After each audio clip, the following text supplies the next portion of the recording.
Good evening. మంత్రి people group జిజ్ఞాసులో భాగంగా ఈనాటి నా సందేహం చర్చనీయాంశంగా తీసుకుంటారని భావిస్తున్నాను.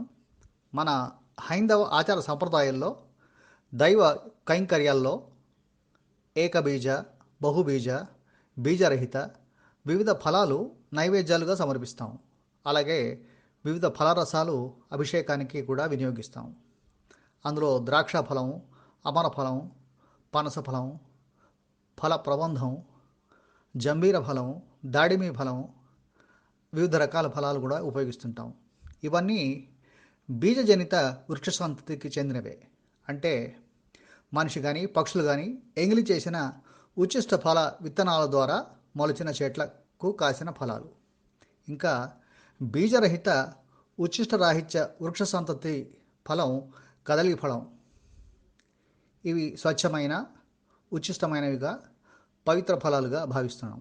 అందుకే వీటిని మోక్ష ఫలాలు అంటారు.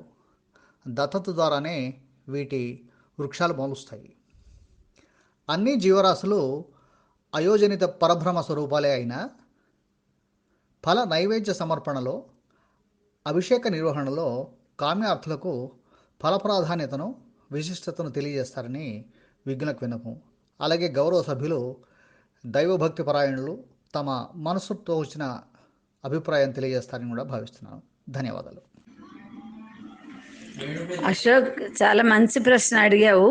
అయితే ఈ ఫలాలు నువ్వు అన్నట్టు పక్షులు ముట్టనటువంటి ఫలాలతో చేసేటువంటి మనకు రెండు ఉంటాయి. ఒకటేమో ఇది నువ్వు అన్నట్టు కదళీ ఫలం, దాని గింజలు చిన్నగా ఆవు గింజలు లాగుంటే ఆ గింజ లేకుండానే అది కొమ్మతోనే మనకు వచ్చేటువంటిది.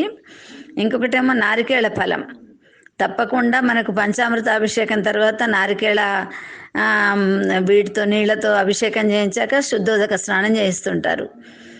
తర్వాత ఫలాలు ఒక్కొక్కళ్ళు ఒక్కొక్క ఫలంతో చేస్తుంటారు.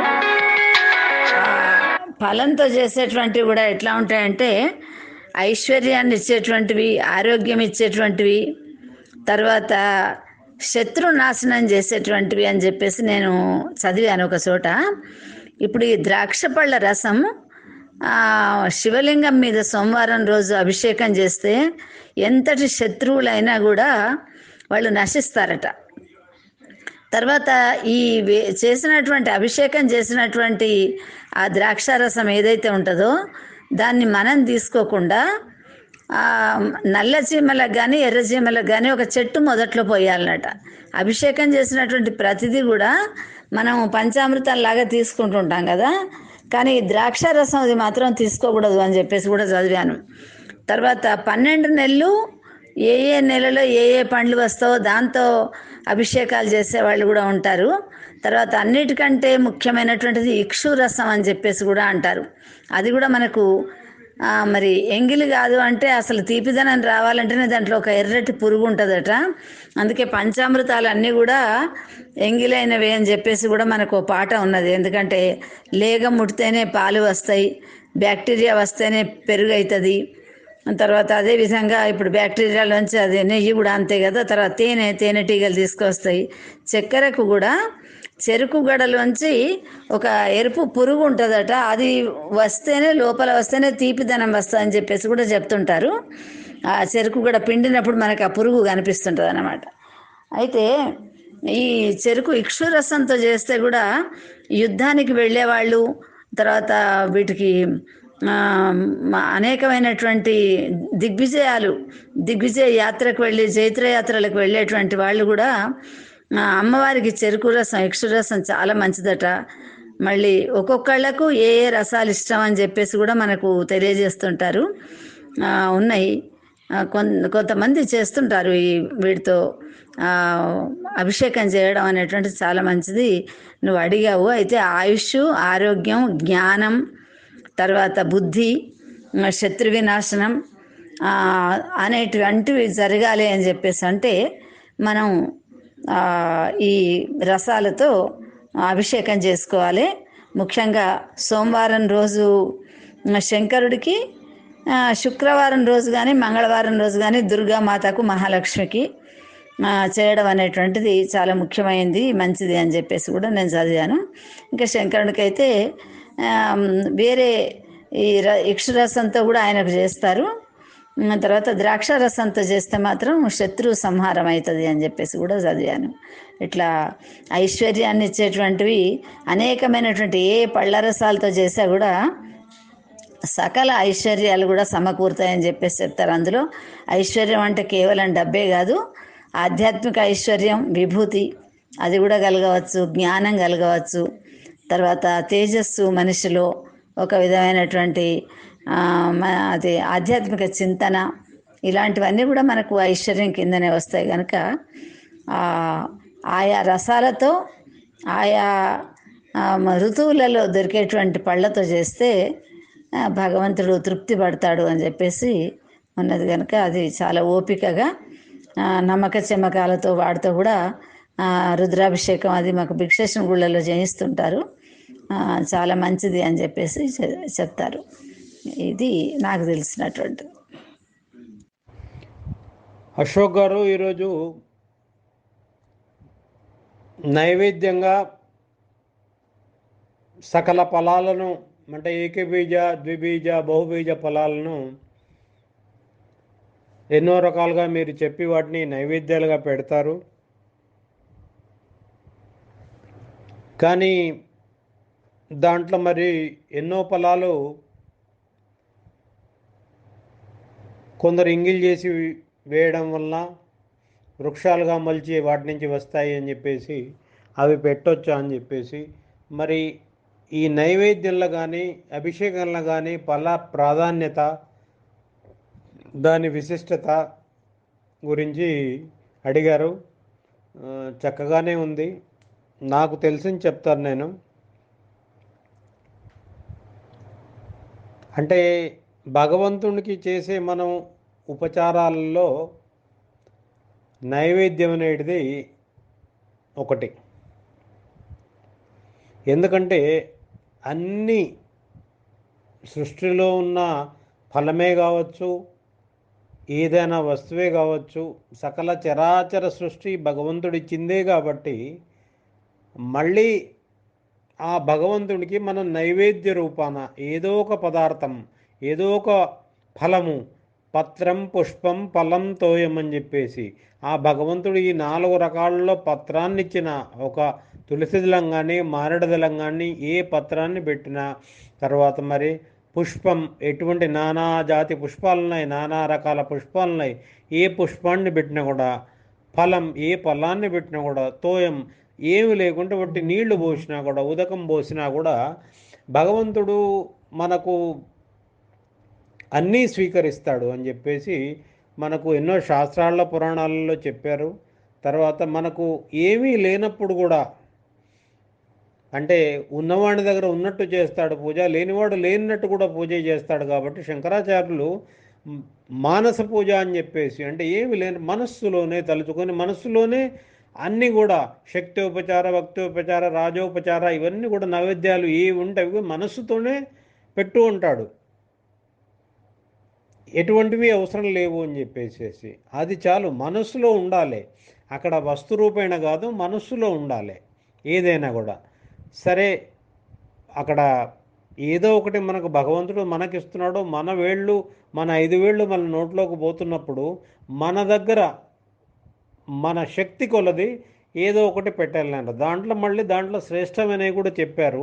మళ్ళీ దాంట్లో ఒక్కొక్క దేవుడికి, ఒక్కొక్క దేవతకు ఏవి శ్రేష్టమో, ఏవి ప్రీతిపాత్రమో అటువంటి నైవేద్యాలు పెట్టమని చెప్పేసి చెప్పారు శాస్త్ర ప్రకారం. కానీ మరి శబరిని చూసినా ఇంగిలి పండును కొరికే పెడుతుంది.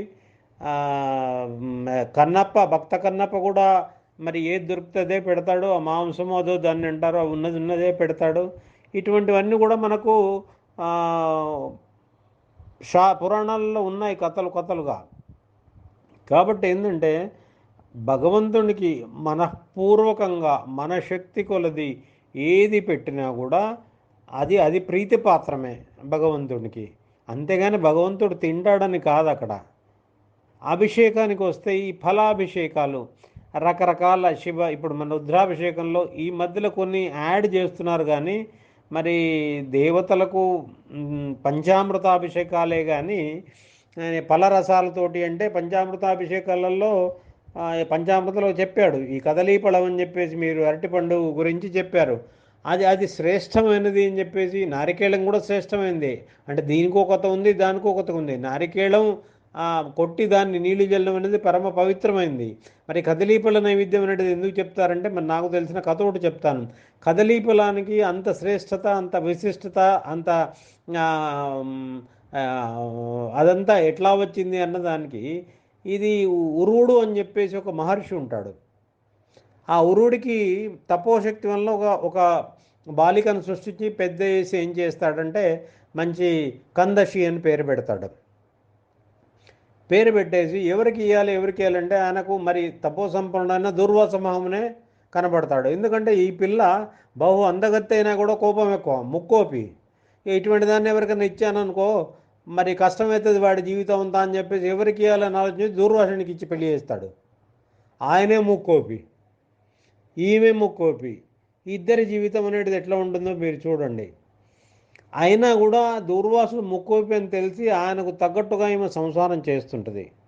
ఒకసారి ఏమవుతుందంటే ఆయన నిద్రిస్తుంటే మరి సాయం సంధ్యా వందన సమయం అవుతుంది. లేపాలా వద్దా? బహుశా ఈమె తొడ మీద పడుకొని నిద్రిస్తుంటాడు అనుకుంటాను. దానికి భయపడిందంటే చాలాసేపు ఆమె లేపకుండా ఒకసారి ఏం చేస్తుందంటే మరి సాయం సంధ్యావందనం అవుతుంది, తపోనిష్ట తపోభంగం అవుతుంది, మరి గాయత్రి జపం చేయకుండా ఏం చెప్పేసి ఆయనతో చటుకున లేపుతుంది. తొడవించి లేపి చేస్తే ఈయన దూర్వాసుడు ఎట్లా ఉంటాడంటే ముక్కోపి, కళ్ళు తెరవంగానే ఆ కోపంతో ఈమెను బూడిదిగమ్మని చెప్పిస్తాడు. ఆమె బూడిదైపోతుంది. సరే మామగారు వస్తాడు, ఉరువుడు వచ్చేసి అడుగుతాడు నా బిడ్డ ఇది అని చెప్పేసి. ఆ మామగారి తపోశక్తికి భయపడిపోయి ఏం చెప్తాడంటే ఓ బూడిదిగా ఉన్నది, మరి ఏం చేద్దాం అని చెప్పేసి ఆ బూడిదిని ఒక చెట్టులాగా తయారు చేసి దానికి కదలి చెట్టు అని చెప్పేసి దానికి అజ్జేస్తారు. దాని కదలీ ఫలాలను ప్రతి పూజలో, ప్రతి దేవుడు దేవతార్చనలో, ప్రతి పూజలో కూడా ఏ రూపంగానైనా కూడా నైవేద్యం పెట్టచ్చు అన్నది ఎప్పుడు కూడా భగవత్ సన్నిధ్యంలో ఉండాలి అని చెప్పేసి ఆ వరము ఇస్తారు అని చెప్పేసి కొన్నిట్లలో ఉంది. దాని ప్రకారం ఏంటంటే కదలీ ఫలానికి అంత శ్రేష్టత వచ్చింది. కానీ మనకు భగవత్ సృష్టిలో ఏ ఫలాన్నైనా కూడా ఓ రేగుపండు పెట్టచ్చు, కిస్మిస్ పెట్టచ్చు, ఓ ద్రాక్ష పండు పెట్టచ్చు, ఏం లేకుండా బాదాం పెట్టచ్చు, ఏం లేకుండా ఇంత చక్కెర, అన్నిటికంటే గుడం, బెల్లం అనేది పాడవంది. గుడాన్నం కానీ బెల్లం మనం పెట్టచ్చు నైవేద్యంగా. ఏది ఉంటుంది శక్తి కొరగా భగవంతుడు ఇచ్చిన దాంట్లో ఏదైనా కూడా మనం నైవేద్యంగా పెట్టచ్చు. ఎందుకంటే చిన్న ఎగ్జాంపుల్, మన ఎవరన్నా ఇంటికి అతిథినో అభ్యాగతినో పిలిస్తే అతను ఏం చేస్తాము, ఆయనకి ఇంత ఏదో మనకున్న దాంట్లో చేసి పెడతాం కదా కడుపు నిండా. అట్లాగే భగవంతుని కూడా మనకున్న దాంట్లో అభిషేక రూపంగానో నైవేద్య రూపంగానో ఏదో రకంగా కూడా పెట్టాలి. ఎందుకంటే ఈ బాహ్య రూపాలన్నీ కూడా, ఈ పదార్థాలన్నీ కూడా ఆయన తినడు. అంతర్ముఖంగా మీరైతే ఆ నివేదన పూర్వకంగా మనఃపూర్వకంగా భక్తితో ఆ భగవంతునికి సమర్పించుతారు. ఆ అంతర్ముఖంగా మీకు వచ్చే ఆ సంతోషము, ఆ భక్తిపూర్వకంగా నివేదన చేసి ఏ పదార్థమైనా కూడా పండో ఫలమో పత్రం పుష్పం ఫలంతో ఏమనే దాంతో మీకు అక్కడ ఏంటంటే ఆ భగవంతుని యందు మీకు ప్రగాఢ విశ్వాసంతో మీరు అందిస్తున్నారు. అదే భావన మీకు ఆ మనసులో ఆ టైంలో కలుగుతుంది. కాబట్టి అది మనకు దీంట్లో లలితా సహస్రనామాలలో కూడా ఒకటి ఉంది, ఏది అంతర్ముఖ సమారాఢ్య బహిర్ముఖ సుదుర్లభ అని చెప్పేసి. అంటే ఏదైనా కూడా మనం బహిర్ముఖంగా చేస్తే ఏదైనా కూడా మనకంతా కూడా భగవంతుడికి ఇష్టం లేకున్నా కూడా భగవంతుడు మీకు ఫిజికల్గా షేప్లో ఏమీ తీసుకోడు. అంతర్ముఖ సమారాఢ్య అని ఎందుకన్నారంటే మీరు అంతర్ముఖంగా ఏది సమర్పించినా కూడా మనఃపూర్వకంగా ఏది సమర్పించినా కూడా భగవంతుడు స్వీకరిస్తాడు అని చెప్పేసి మీకు ఆ భగవంతుడు స్వీకరించేసి మనం ఏం చేస్తాం? క్షేమస్థైర్య విజయ అభయ ఆరోగ్య ఐశ్వర్యాభివృద్ధ్యర్థం ధర్మార్థ కామ మోక్ష ఫల పురుషార్థ సిద్ధార్థం అని చెప్పి సహకుటుంబ క్షేమస్థైర్యం అని చెప్పేసి చెప్తుంటాం. అందరి ఆరోగ్యాలు మన ఆరోగ్యం మనను అది చేయాలి అని చెప్పేసి మరి ఓం భూర్భత్స్వాతత్సవిత్రేణ భర్గోదేశ్మే ధియోన ప్రచోదయాత్ కొంచెం సత్వం తరిజేన పరిశించామి అని జల్లు కొంచెం ప్రాణాయ స్వ అపానాయ స్వ ధ్యానాయ స్వ ఉదానాయ స్వ సమానాయ స్వ బ్రహ్మణ స్వ అమృతమస్తు అమృతోపస్తరణమశీ స్వ అని చెప్పేసి ఇది అమృతముగా అని మనం సమర్పిస్తాం. కాబట్టి ఆ భగవంతునికి మనఃపూర్వకంగా అంతర్లీనమై మనము సమర్పిస్తాం. కాబట్టి ఆ భగవంతుడు దాన్ని స్వీకరిస్తాడు. కానీ ఈ బాహ్య రూపంగా ఉంచేది ఏది స్వీకరించాడు. మీరు అది అభిషేకం కావచ్చు, మరి నైవేద్యం కావచ్చు. ధన్యోస్మి. భగవంతునికి నైవేద్యంగా నివేదించే ఫలాలు అంటే వాటి యొక్క బీజాలు ఎంగిలి అయిన బీజాల ద్వారా వచ్చిన ఫలాలనే నైవేద్యం పెడతాం కదా. ఇది మరి మంచి అంటే భగవంతునికి నివేదించవచ్చా అని మీరు ప్రశ్న అడిగారు. అయితే మనం కళ్ళతో చూడని దానికి తప్పు లేదు అని పెద్దలు చెప్తారు. ఒకటి తర్వాత మనం తీసుకువచ్చేటప్పుడు కూడా ఏదైనా సామాను భగవంతుని పూజకు తీసుకువచ్చేది కూడా మన దగ్గర శుచిగా ఉండాలి. మనం తీసుకువచ్చిన దగ్గర వాళ్ళే శుచిగా ఉంచారా లేదా, అది తయారవడం శుచిగా అయిందా లేదా అని ఆలోచించరు. మనం ఇంటికి తీసుకొచ్చిన తర్వాత దాన్ని శుచిగా మనం భగవంతునికి సమర్పిస్తున్నామా లేదా అనే దాన్ని మాత్రమే చూస్తారు. మనం ఇప్పుడు దుకాణంలోంచి సామాన్ తీసుకొచ్చి మనం భగవంతునికి నైవేద్యం వండి పెడతాం, మహా నైవేద్యం అని. అయితే మనం చేసేటప్పుడు మనం తినకుండా ఎంగిలి చేయకుండా మనం శుచిగా వండి మడితో వండి పెట్టడం ద్వారా మనకు ఫలితం లభిస్తుంది. మనం తీసుకువచ్చే దగ్గర అది సృష్టి జరిగిన దగ్గర అది ఎంగిలైతే లేకపోతే అది శుచిగా లేకపోతే ఆ దోషం మనకంటది. అదేవిధంగా పండ్లు ఇప్పుడు పక్షుల ద్వారా కానీ మనుషుల ద్వారా కానీ ఎంగిలవుతాయి అని తెలుసు. కానీ మనం నివేదించే పండు ఎంగిలైందా లేదా అనే విషయం మనకు తెలియదు. ఎంగిలి విత్తనం ద్వారా వచ్చిందా లేదా అనేది తెలియదు. మనం సమర్పించేది ఎప్పుడైనా కూడా ఏదైనా మనం భగవంతునికి పెట్టేది మనస్ఫూర్తిగా శుచిగా మనం నివేదిస్తే అంటే ఎంగిలి అనేది చేయకుండా నివేదించడం ద్వారా పూర్ణ ఫలితాన్ని పొందుతాము. అదేవిధంగా శబరి రామునికి అతని ముందే తను కొరికి మరి రుచి చూసి పెడుతుంది పండ్లు. ఎందుకు అంటే అది భక్తితో పెట్టే దేన్నైనా కూడా అది ఎంగిలైనా కూడా భగవంతుడు స్వీకరిస్తాడు అని అంటారు. అంటే అట్లా అని చెప్పి మనం ఎంగిల్ చేసినవి మనకు ఎన్నో కథలలో ఈ పొలాల అమావాస్య కథలో అన్నిట్లలో ఉన్నది. శుచిగా వండి పెట్టాలి అంటే అమ్మవారి ఏ దేవునికైనా కూడా శుచి శుభ్రం అనేది ముఖ్యం.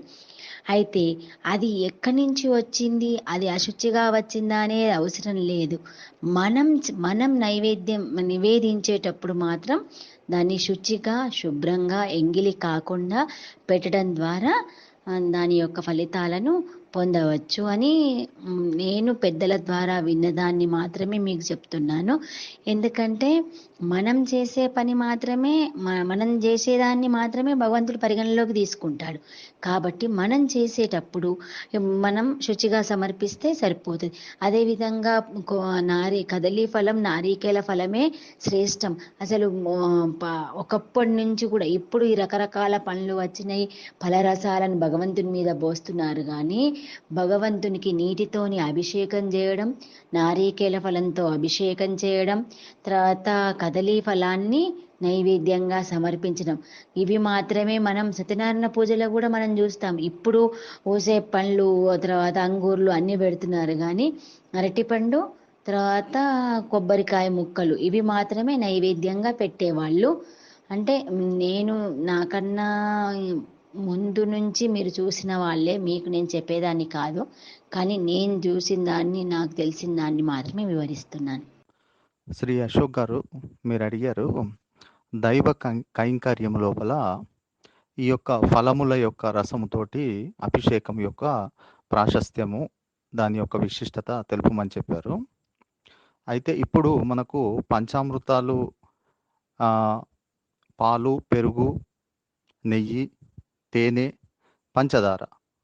ఇప్పుడు ఈ పంచదార అనేటటువంటిది మీరు చెప్పినటువంటి ఫలముల యొక్క అంటే మనకు దాని నుండి వచ్చినటువంటి దానిగా తీసుకోవచ్చు నాకు తెలిసి. సో మరి ఫలములతోటి మీరు ఈ యొక్క రసాలను తయారు చేసి మనం ఆ యొక్క ద్రవ్యాలతోటి అభిషేకిస్తున్నాం. అయితే ఇప్పుడు పాండు అన్న చెప్పినట్టు మనసుతోనే మనం అభిషేకించడం ఇది సుప్రీం. సో మనసుతోటి మనము తాదాత్మ్యం చెందడము ఆ యొక్క పరమాత్మని పై, ఆ పరమాత్మని తోటి. సో అది అన్నిటికంటే ఉత్కృష్టమైనటువంటిది. సో అది చాలా మంచిది అని చెప్పి నా యొక్క భావన. తరువాత మీరు చూసినట్లయితే మరి ఇప్పుడు మనకు పండ్లు, కూరగాయలు అంటాం. సో కూరగాయలు అనేసరికి మరి కూరగాయలతోటి కూడా మరి అభిషేకం చేస్తారా అనేటటువంటిది వస్తుంది. తర్వాత నేను విన్నటువంటిది ఏంటంటే ఇప్పుడు అమ్మవారు ఉంటే అమ్మవారుకు పసుపు కుంకుమలతోటి అభిషేకం చేస్తారు. తరువాత మనకు శివుడు అభిషేక ప్రియుడు, అన్నంతోటి అభిషేకిస్తారు. తర్వాత ఇప్పుడు మనకు నూనె, తైలంతో కూడా అభిషేకిస్తారు. సో నాకు తెలిసినటువంటి ఇన్ఫర్మేషన్ మీతో పంచుకున్నాను. ధన్యవాదాలు. Good evening. సకల ఐశ్వర్యప్రదాయ అభిషేక ఫలరస విశిష్టతను, పంచామృత ఉచ్చిష్ట రహస్యాలను, కదలి ఫల నివేదన విశిష్టతను అద్భుత విశ్లేషణాత్మక వివరణ ఇచ్చిన శ్రీమతి డాక్టర్ కమలక్క గారికి నా నమోవాకాయ ధన్యవాదాలు. అలాగే అంతర్ముఖ భక్తి ప్రతిపత్తులతో మానసిక అర్చనా విధానం మరియు కదలీపల జన్మ వృత్తాంతాన్ని వివరించిన శ్రీ పాండురంగమూర్తి గారికి, శ్రీ కిరణ్ శాస్త్రులు గారికి మరియు పూజాద్రవ్య సమర్పణ శుచిర్భూత ప్రక్రియను వివరించిన శ్రీమతి శశికళ గారికి ప్రత్యేక ధన్యవాదాలు. ప్రోత్సాహకర స్పందన తెలిపిన శ్రీమతి హేమ గారికి, శ్రీమతి వాణిశ్రీ గారికి, శ్రీమతి ప్రభ గారికి, శ్రీమతి ప్రసన్నలక్ష్మి గారికి, శ్రీమతి శ్రీదేవి గారికి, శ్రీ వేణు గారికి నా ప్రత్యేక ధన్యవాదాలు. సభ్యులందరికీ ధన్యవాదాలు. రసాలను గురించి, అదే పండ్ల రసాలతోటి అభిషేకాలను గురించి అశోక్ గారు అడిగిన ప్రశ్నకు సవివరమైన వివరణ పాండు కమల ఇచ్చారు. అయితే ఈ పళ్ళ రసాల అభిషేకాలంటూ అయ్యప్ప పూజలు ఎక్కువ అయినప్పటి నుంచి మనం అంతటా చూస్తున్నాం. ప్రత్యేకంగా ఆ పళ్ళతో రసంతో చేసాము, ఈ పళ్ళ రసంతో చేసామని అని అంటున్నారు. కానీ సామాన్యంగా ఎక్కడైతే మనకి, నాకు 70 years వచ్చినాయి, నేనైతే ఇక్కడ మన మంచినీళ్ళు పళ్ళ రసాలతోటి అభిషేకాలు చూడలేదు. ఆ తర్వాత అరటి పండ్లు శ్రేష్టము అని ఒకళ్ళు అంటున్నారు. అరటిగొడ్డు ఒక గెలవేయగానే పోతుంది కాబట్టి ఇప్పుడు లౌకికమైతే శ్రీమంతం చేస్తేనైతే అరటి పండును పెట్టకూడదు అని అంటారు. అలాగే ఉపవాసాలలో అయితే ఇప్పుడు మాయి వట్ సావిత్రి పుణ్యం నోముకుంటే ఏకబీజం అని చెప్పేసి ఖర్జూర పళ్ళను ఉట్టి చక్కెర తినకూడదు అని కళా చక్కెర దంచుకొని తినేది. అందుకని ఏకబీజము అని అంటే కూడా దాన్ని ఏది అది చేయాలనేది కూడా అర్థం కాకుండా ఈ కాంట్రవర్సీ ఉంటున్నది మన పురాణాలు వాటిలలో. కానీ సవివరమైన వివరణతోటి చాలా మంచి విషయాలు కమల, మన పాండు, మన అశోక్ అడిగే ప్రశ్నతోటే ఇట్లాంటి విషయాలన్నీ తెలుస్తున్నాయి. జిజ్ఞాస కార్యక్రమంలోనే చాలా మంచి విషయాలు తెలుస్తున్నాయి.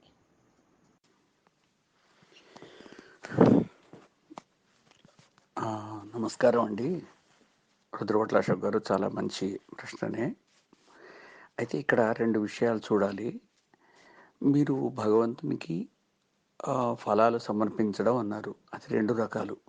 ఫలరసాలతో చేసే అభిషేకం అది ఆయనకు నివేదన కాదు, అది కేవలం స్నానానికే. కొబ్బరి నీళ్ళతో స్నానం చేయించాలి అని చెప్తున్నారు కదా, ఇవన్నీ కూడా ఏ నీళ్ళతో స్నానం చేయించినా మళ్ళీ శుద్ధోదక స్నానం ఉంటుంది.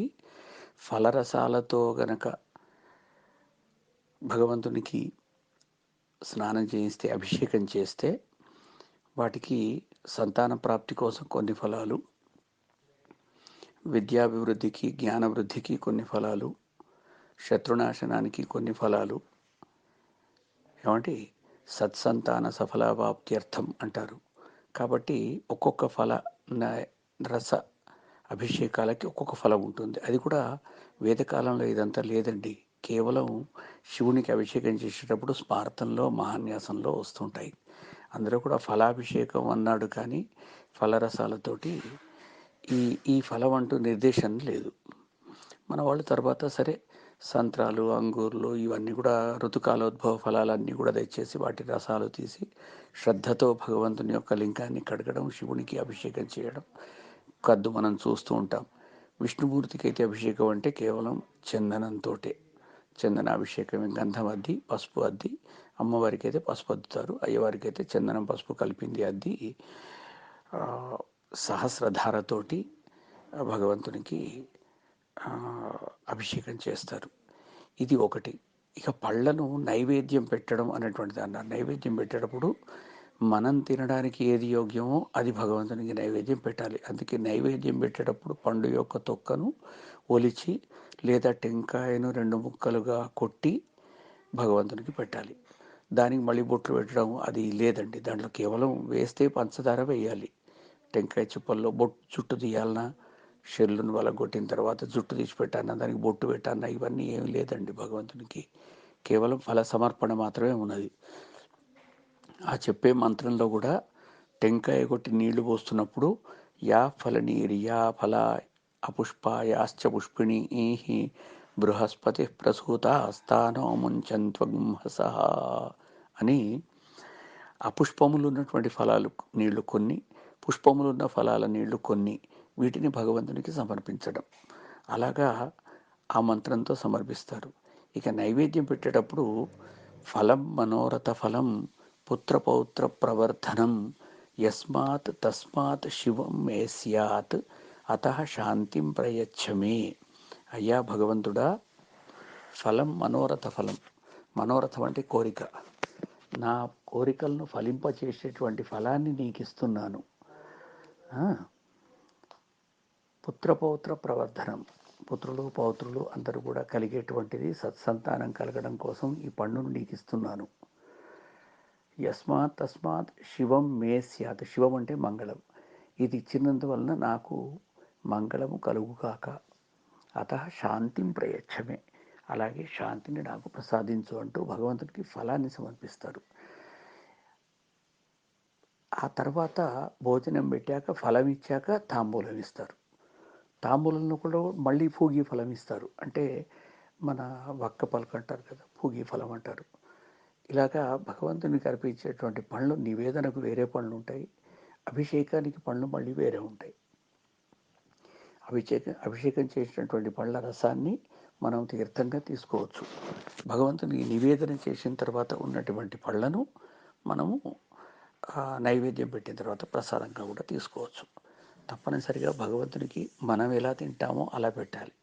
అయితే మీరు ఇంకొక మాట అన్నారు, ఈ గింజలన్నీ కూడా ఏదో ఒక పక్షి, అంటే ఇప్పుడు రావి చెట్టు ఉందనుకోండి, పిప్పలి చెట్టు ఉంది, ఇవన్నీ కూడా ఏదన్నా ఒక పక్షి తిని దాని గింజను రెట్ట వేస్తే ఆ రెట్టలోంచి వచ్చిన గింజలోంచి చెట్టు మూస్తుంది. కొన్ని చెట్లు కొన్ని ఉన్నాయి. మీరు ధనియాలు ఉన్నాయనుకోండి, చాటలో వేసి చెప్పుతో రాకి వాటిని, అంటే కింద కానీ ఏదైనా పేపర్లో కానీ వేసి చెప్పుతో రాకి తర్వాత నాటితే తొందరగా దాంట్లోంచి మొలకెత్తి కొత్తిమీర వస్తుంది. ఇలాగా కొన్ని విత్తనాలకి చిక్కుడు గింజ పుచ్చిపోయినా సరే ఆ తెల్లటి నాము ఉన్నది కనుక దానికి కనుక బతికుంటే అది చెట్టుగా వస్తుంది. ఇలా కొన్నింటిలో కొన్ని నియమాలు ఉన్నాయి. మీరు ప్రతి చెట్టు కూడా నాటితే వచ్చేది కాదు. కొన్ని అంటుతో వచ్చి ఉంటాయి, కొన్ని పిలకలు దానంతగదే వేస్తూ పెరుగుతూ పోయేటువంటి ఫలాలు కూడా ఉంటాయి. ఇప్పుడు అరటి లాంటివి.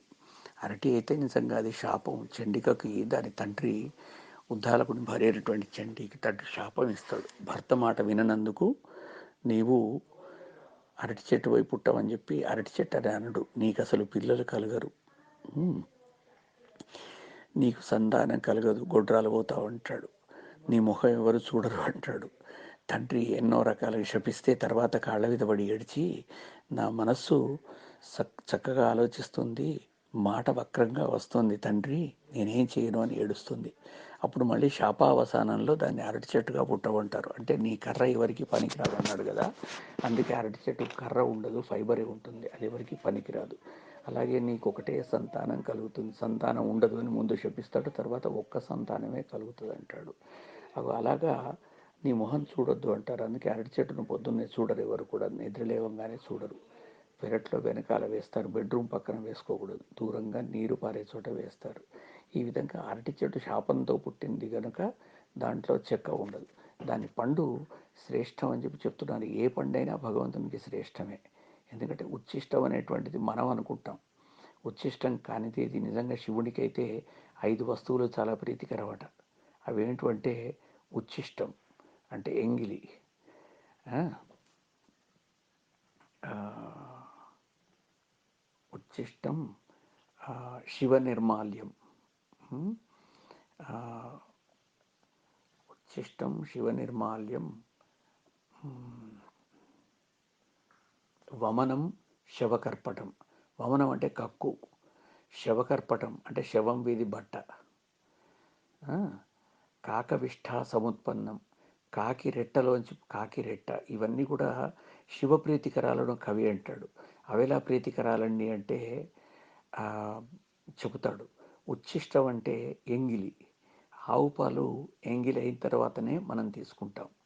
అంటే దూడ ముందు చేపిన తర్వాత పాలు పిండుతారు. పాలు పితికేటప్పుడు ముందు దూడను వదులుతారు కనుక దాని ఎంగిలే అది. ఇక ఆ, వమనం. వమనం అంటే కక్కు. వమనం అంటే అది కక్కు ఎలా అయింది? తేనెటీగ పెట్టే తేనె అది కక్కు. అంటే అది ఎక్కడనో పువ్వుల్లోంచి ఏరుకు వచ్చినటువంటి రసాన్ని వేరు చేసి, తీపిని చేదును వేరు చేసి చేదును పళ్ళల్లో పెట్టుకొని విషంగా మార్చుకొని ఆ తీయదనాన్ని తేనెగా మార్చి దాని గూటిలో పెట్టి అజ్జుంటి తేనెను మనకు అందిస్తుంది. అది తేనెటీగ యొక్క ఎంగిలి, వమనం, కక్కు. శవకర్పటం. శవకర్పటం అంటే పట్టుబట్ట. పట్టుబట్ట శవం నుంచే వస్తుంది. అంటే పట్టుపురుగు చస్తే కానీ దాని పొట్టలోంచి పట్టుదారం రాదు. పట్టుబట్ట కూడా ప్రీతికరమే. అలాగే శివ నిర్మాల్యం, శివుడి నుంచి తీసింది, శివుడి నుంచి తీసేసింది చాలా పవిత్రం అని చెబుతాడు. అదేమిటంటే గంగ. శివుడి నుంచి బయటకు వచ్చింది గంగ కనుక జటాజూటం నుంచి ఉచ్ఛిష్టము ఎంగిలి అంటే ఆవు పాలు, శివ నిర్మాల్యం అంటే గంగ, ఉచ్ఛిష్టం శివ నిర్మాల్యం, వమనం. వమనం అంటే కక్కు, కక్కు అంటే తేనె, శవకర్పటం అంటే శవ నుంచి తీసిన బట్ట అంటే పట్టుబట్ట, కాకవిష్ఠ సముత్పన్నం. కాకవిష్ఠ అంటే కాకిరెట్ట. కాకిరెట్ట ఎలా పవిత్రం అంటే ఎప్పుడైతే కాకి రావి పండును తింటుందో దాన్ని గనక అది రెట్ట వేస్తే ఆ బీజం నుంచి పుట్టిన పండు పిప్పళ వృక్షంగా మారుతుంది. దాన్ని పీపల్కా పేడ్ అంటారు రావి చెట్టును. రావి చెట్టు గింజ కింద పడంగానే మళ్ళీ రావి చెట్టు మొలవదండి.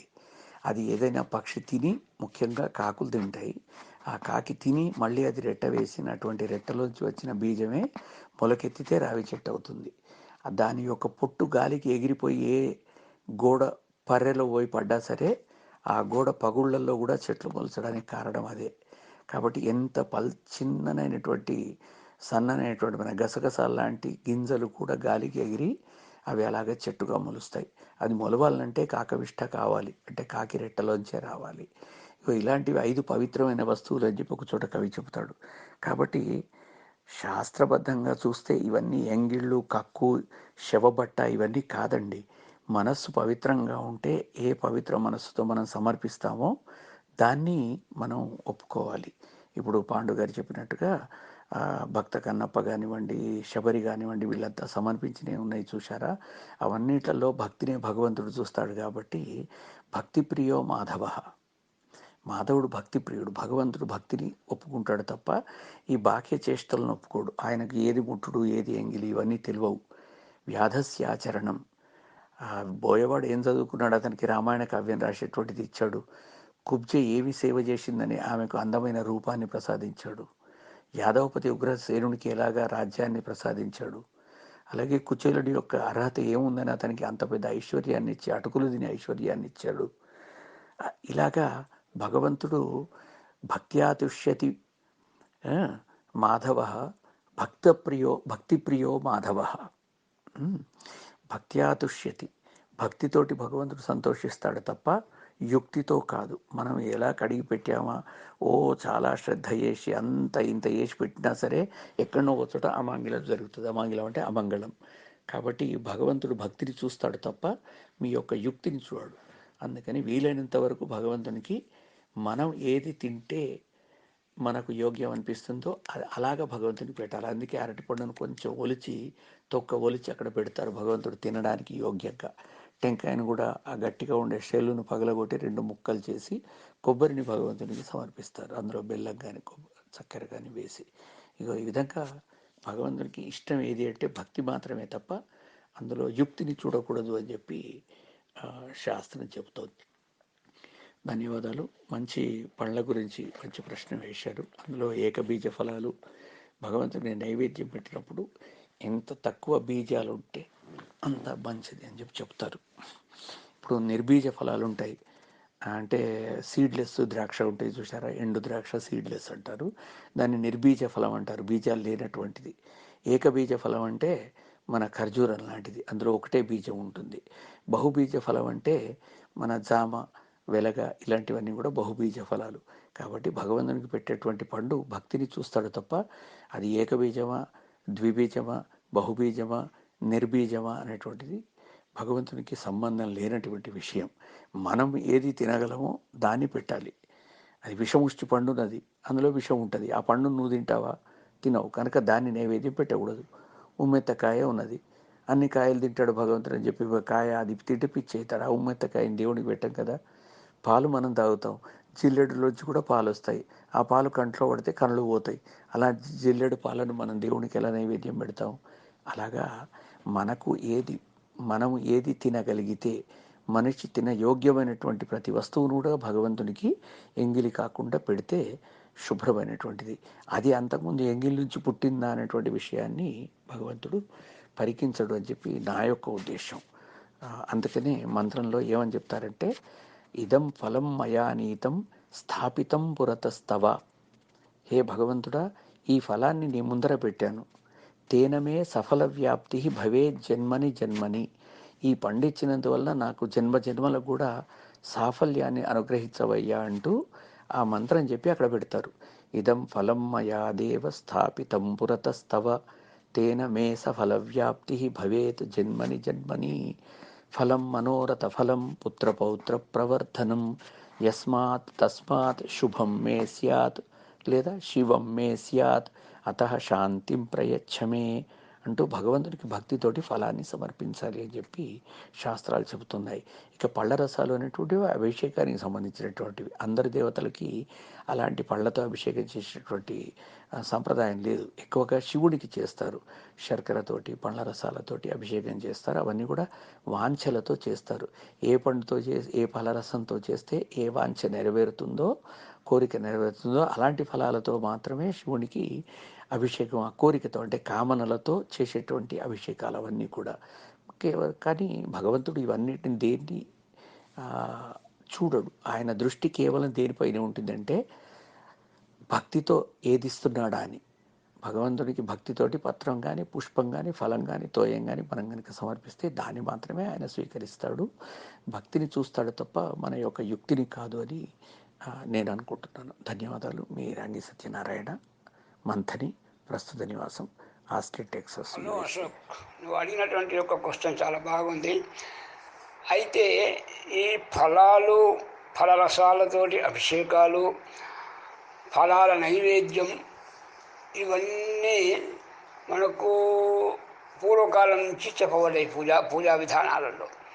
పూజా విధానాలలో ఇంకొక విశేషమైనటువంటి యొక్క ప్రక్రియ కూడా చెప్పబడ్డది.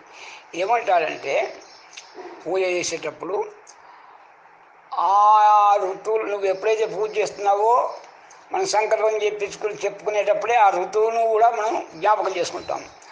వర్ష ఋతువు కానీ, శరద్ ఋతువు కానీ, గ్రీష్మ ఋతువు కానీ, అట్లా 6 ఋతువులను మనం అది చేసుకుంటాం. ఏ ఋతువులో ఉంటే ఆ ఋతువులో మనం పూజ చేసేటప్పుడు ఆ సంకల్పం చెప్పుకుంటాం.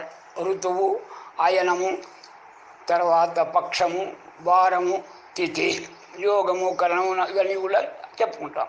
కాబట్టి పూజ చేసే విధానం లోపల మనం సంకల్పం చెప్పుకునేటువంటి యొక్క ప్రాధాన్యతను బట్టి ఆ భగవంతుడు ఏం చెప్పాడంటే, మన ఋషులు ఏం చెప్పారంటే, నీకు ఆ ఋతు సంబంధమైనటువంటి యొక్క పుష్పాలు, ఆ ఋతు సంబంధమైనటువంటి యొక్క ఫలములు, ఆ ఋతు సంబంధమైనటువంటి యొక్క పత్రులు, పూలు, ఫలాలు వీటిని సేకరించుకో అని చెప్తాడు. ఎందుకంటే ఒక్కొక్క ఋతువు లోపల ఒక్కొక్క ఫలాలు దొరకవు.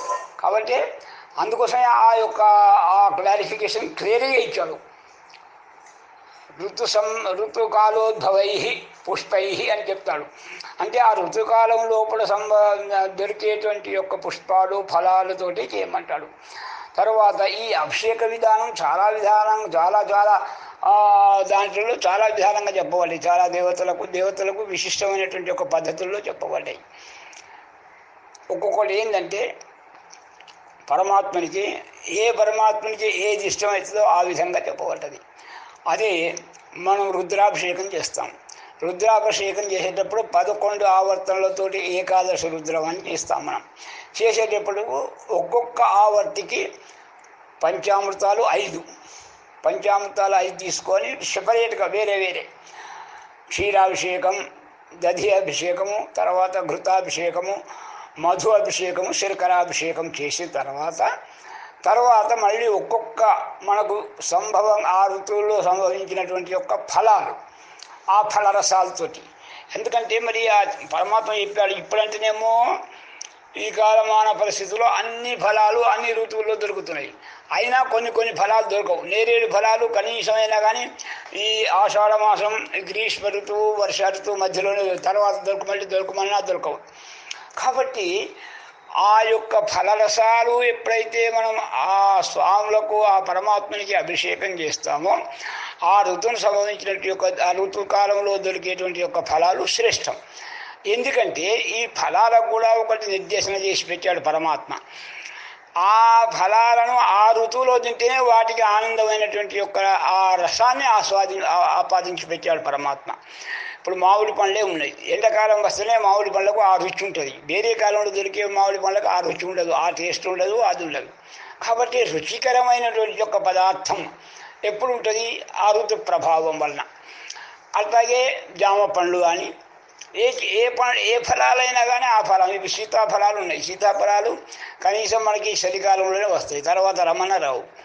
కాబట్టి దానిమ్మ ఫలం అది ఎప్పటికీ పండేటువంటి యొక్క చెట్టు. నారికేల ఫలం అది ఎప్పటికీ పండేటువంటి యొక్క చెట్టు. అది కదలి ఫలం ఎప్పటికీ దొరికేటువంటి యొక్క విధానం. కాబట్టి పరమాత్మ ఏం చేశారంటే, మన ఋషులు ఏం చేశారంటే, ఏవైతే సర్వకాల సర్వావస్థలందు కూడా లభిస్తాయో అటువంటి ఫలాలను ఎక్కువగా పూజా విధానానికి ఉపయోగించుకోండి అనేటువంటి ఒక విధానం చెప్పాడు. ఆ అభిషేక ప్రియుడు కాబట్టి శంకరునికి ఈ యొక్క పంచామృతాలతో చేసుకుంటూ ఆ ఋతువులో దొరికేటువంటి యొక్క ఫలరసాలతోటి చేసటం విశిష్టమైనటువంటి యొక్క పద్ధతి. ఒక్క ఫలమే కాదు, చాలా ఫలాలు చెప్పాడు స్వామికి అభిషేకాని కోసమని. ద్రాక్ష చెప్పాడు, తర్వాత నేరేడు చెప్పాడు, కదలి చెప్పాడు, నారికేల ఫలం చెప్పాడు, తర్వాత అన్నీ ఎన్నో ఫలాలు. ఆ ఫలాల యొక్క రసాలన్నింటినీ కూడా మనం అభిషేకం చేసుకోవటం వలన ఆ పరమాత్మకు తృప్తి. ఈ అభిషేకం వలన పరమాత్మ తృప్తి చెందుతాడు అనేటువంటి యొక్క విధానం ఒకటి. తర్వాత ప్రతి ఫలంలో కూడా, ప్రతి ఫలారసంలో కూడా ఒక విధమైనటువంటి ఒక విశేషమైనటువంటి ఒక ఔషధ గుణాలు కలిగి ఉంటాయి. కాబట్టి అట్లాంటి ఔషధ గుణాలు కలిగినటువంటి యొక్క రసాలను స్వామి పైన అభిషేకం చేసిన తర్వాత దాన్ని వేస్ట్ పోనీయకుండా, అంటే దాన్ని వట్టిగా పోనీయకుండా ఒక పక్కకు ఒక పాత్ర పెట్టి ఆ పాత్రలో పడేటట్టుగా చూసుకొని ఆ శంకరుని చిన్న చిన్న విగ్రహాలు అయితేనేమో మనం గిన్నెలలో పెట్టుకొని చేస్తాం కాబట్టి ఆ గిన్నెలలో చేస్తాం కాబట్టి వాటిని చేసేసుకుంటే, ఎప్పుడైతే ఫలరసం ఉన్నదో మామూలుగా తాగితే మనం ఫలరసం, పరమాత్మ నుంచి అభిషేకం చేసినటువంటి తాగినటువంటి ఒక ఫలరసానికి తీర్థము అని పేరు. ఆ తీర్థం ఎందుకు పవిత్రమైంది కనుక, పరమాత్మని యొక్క స్నానం చేసినటువంటి యొక్క తీర్థ రసం కాబట్టి అది మనం కడుపులోకి తీసుకుంటాం వలన ఆ శరీరానికి పుష్టి, తుష్టి, బలము, వీర్యము, అభివృద్ధి చెందుతాయి. కాబట్టి అందుకోసమని ఫలరసాలు మన వాళ్ళు ఋషులు ఆ ఋతుకాల సమోద్భవమైనటువంటి వాటిని, పుష్పాలు కూడా అంతే. పుష్పాలు కూడా కొన్ని పుష్పాలు ఒక్కొక్క ఋతువులోనే పూస్తాయి, ఇంకో ఋతువులో మళ్ళీ పూయమన్నా పూయవు కొన్ని పూలు. కాబట్టి ఏవైతే ప్రకృతి మనకు ప్రసాదించినటువంటి యొక్క విధానం ఏదైతే ఉందంటే ప్రకృతిని ఆరాధించడమే. ఇదంతా కూడా ప్రకృతిని ఆరాధించడమే. పరమేశ్వరుని ఆరాధించడం అంటే ప్రకృతిని ఆరాధించడమే. ఆ ఆరాధించేటువంటి యొక్క విధానం లోపల నీకు దొరికినటువంటి యొక్క వాటితోటి అభిషేకం చేసుటం అనేటువంటి ఒక విధానం.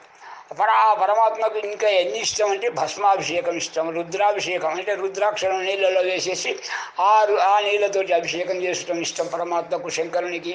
తర్వాత నవరత్నాలను ఉంగరాన్ని కూడా మంచి స్వచ్ఛంగా కడిగేసి శుభ్రంగా దాన్ని కూడా నీళ్ళలో కొంచెంసేపు ఉంచి ఆ నీళ్ళతోటి అభిషేకం చేసడం. పుష్పాభిషేకం అప్పుడు దొరికినటువంటి ఒక పూలన్నింటినీ కూడా ఒక గిన్నెలో స్వచ్ఛమైన నీళ్ళల్లో పోసి ఆ పుష్పాలను వేసేసి ఆ సువాసన కలిగినటువంటి ఒక పుష్పాలను తోటి అభిషేకం చేస్తాం. ఇవన్నీ విధానాలు ఎందుకు చెప్పాడు పరమాత్మ అంటే ఇదంతా మన ఆరోగ్యం గురించి, తర్వాత ఒక నిష్ఠ, ఒక శ్రద్ధ, ఒక భక్తిని ప్రదర్శింపజేస్తాం. ఎందుకంటే నువ్వు అభిషేకం చేసుకుంటున్నావు అంటే నువ్వు ఇవన్నీ సమకూర్చుకోవాలి. ఇవన్నీ సమకూర్చుకోవాలంటే ఆ సమకూర్చుకునేంత వరకు కూడా భగవంతుడిని ధ్యానించుకుంటే ఇది నా శంకరునికి కావలసినటువంటి ఒక పూలు తెచ్చుకోవాలి, పత్రి తెచ్చుకోవాలి, తర్వాత బిల్వాభిషేకం, బిల్వపత్రానితో కూడా అభిషేకం చేయమని చెప్తాడు. కాబట్టి ఇవన్నీ విధానాలన్నీ బట్టి చూసే ఉంటే ఏమవుతుందంటే మనకు మన సంతృప్తికి, మన ఆనందం కొరకు ఆ పరమాత్మ చెప్తాడు. మనకు ఆనందం ఒకటి, మనకు ఆ భగవంతుడి మీద భక్తి కుదరటం ఒకటి, దానివలన అభిషేకాల వలన అన్ని నానా విధమైన ఫలాలతోటి ఆ ఫలరసాలను మనం ఆరగించడం వలన మనకు కలిగేటువంటి యొక్క ఆ పుణ్యం, తీర్థం కనుక పవిత్రత, తర్వాత దాంట్లో ఉన్నటువంటి యొక్క వైద్య పరమైనటువంటి యొక్క రసాల యొక్క సమ్మేళనం వలన మన శరీరానికి ఆరోగ్యం కలిగిస్తాం.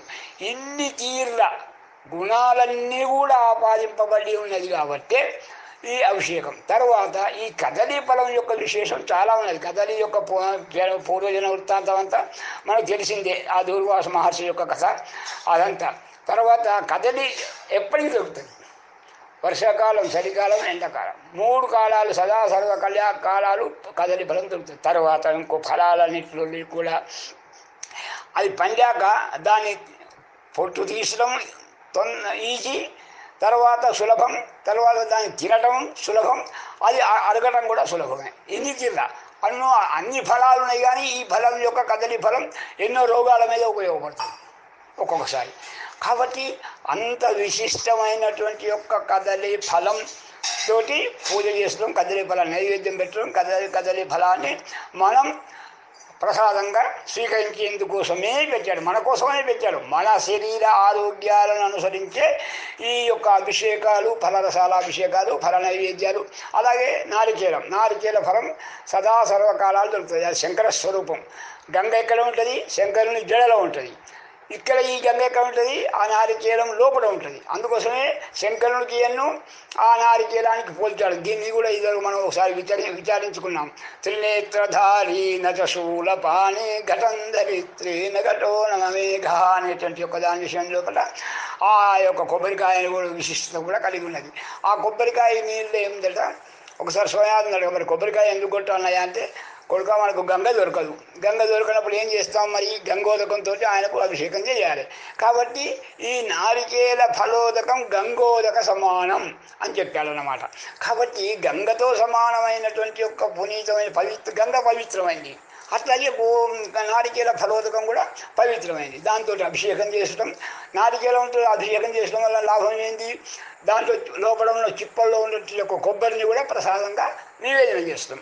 అది కూడా మన శరీరానికి ఎంతో ఆరోగ్యకరమైనటువంటి యొక్క అది పుష్టికరమైనది, బలాన్ని చేకూర్చేది, తర్వాత అన్ని తీరులో ఉపయోగపడేది. కాబట్టి ఇన్ని తీరుల విధానాలను మనం వాళ్ళు ఆలోచించి ఆ కదలి ఫలానికి నారికేల ఫలానికి ఎక్కువ విశిష్టత ఆపాదింపజేశారు.